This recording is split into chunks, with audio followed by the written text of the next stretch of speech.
देखो, यूपी में जिस तरह से लगातार कानून व्यवस्था दम तोड़ चुकी है, ध्वस्त हो चुकी है, ये फिर से जो है उसी का एक उदाहरण पेश हो रहा है।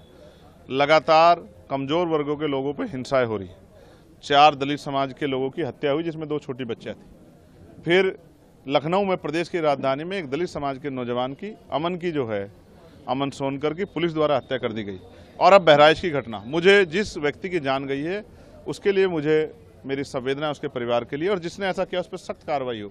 लेकिन हम इस बात को भी इग्नोर नहीं कर सकते कि जिस तरह से जानबूझ के, इस तरह से गाजियाबाद के जरिए या किसी और जगह से, जिस तरह से एक समुदाय को उकसाने का, भड़काने का, सड़कों पर लाने का प्रयास किया जा रहा है, और लगभग इस बार तो जो है वो सफल भी हो गए हैं कि हिंसा जो है जिस तरह की होती दिखाई दे रही है।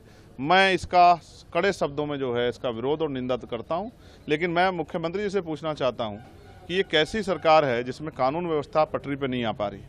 मैं ये भी आग्रह करूंगा कि सब लोग शांति बनाए रखें, और मैं राजनीतिक दलों से भी ये कहूँगा कि राजनीतिक नफा नुकसान को ना देखते हुए सब लोगों को राजनीति से ऊपर उठ के प्रदेश की कानून व्यवस्था सही रहे, इसका ध्यान रखते सब लोगों को शांति की अपील करनी चाहिए।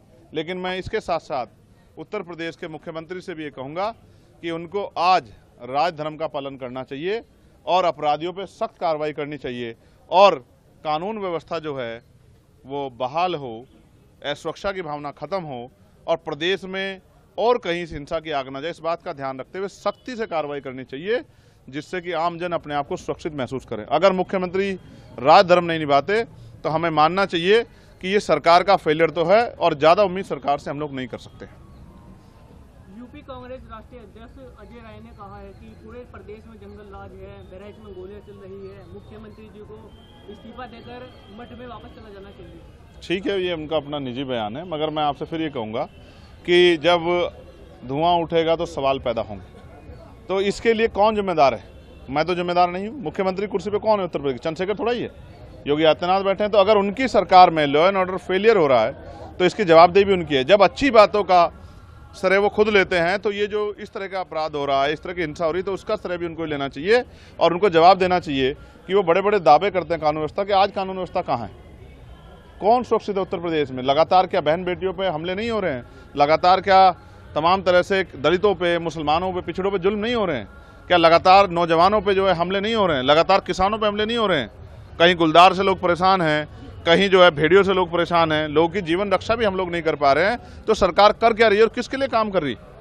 मुझे बड़े दुख के साथ कहना पड़ेगा, उत्तर प्रदेश में जो सरकार है मौजूदा, उसकी संवेदनशीलता जो है वो मर गई है, जिसका खामियाजा उत्तर प्रदेश की जनता को चुकाना पड़ रहा है। मुख्यमंत्री राजधर्म निभाएं और सख्ती से निभाएं, और जिस तरह की उद्दंडता करने वालों पर सख्त कार्रवाई करें, जिससे कानून व्यवस्था बहाल हो।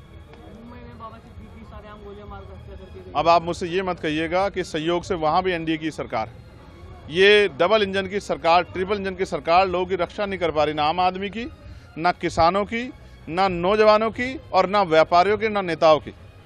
मैं तो संयोग से मैं बच गया, लेकिन बहुत सारे लोगों के जीवन में ये दिन नहीं आएगा। तो आपने देखा किस तरह सरेआम हत्या हुई, धमकी दे के। तो इस पे जो है ये किसी के ऊपर टिप्पणी करने पहले अपने गिरवान में जाके सरकार को देखना चाहिए कि वो इस प्रश्न चिन्ह का जवाब, इस सवाल का जवाब कैसे देंगे।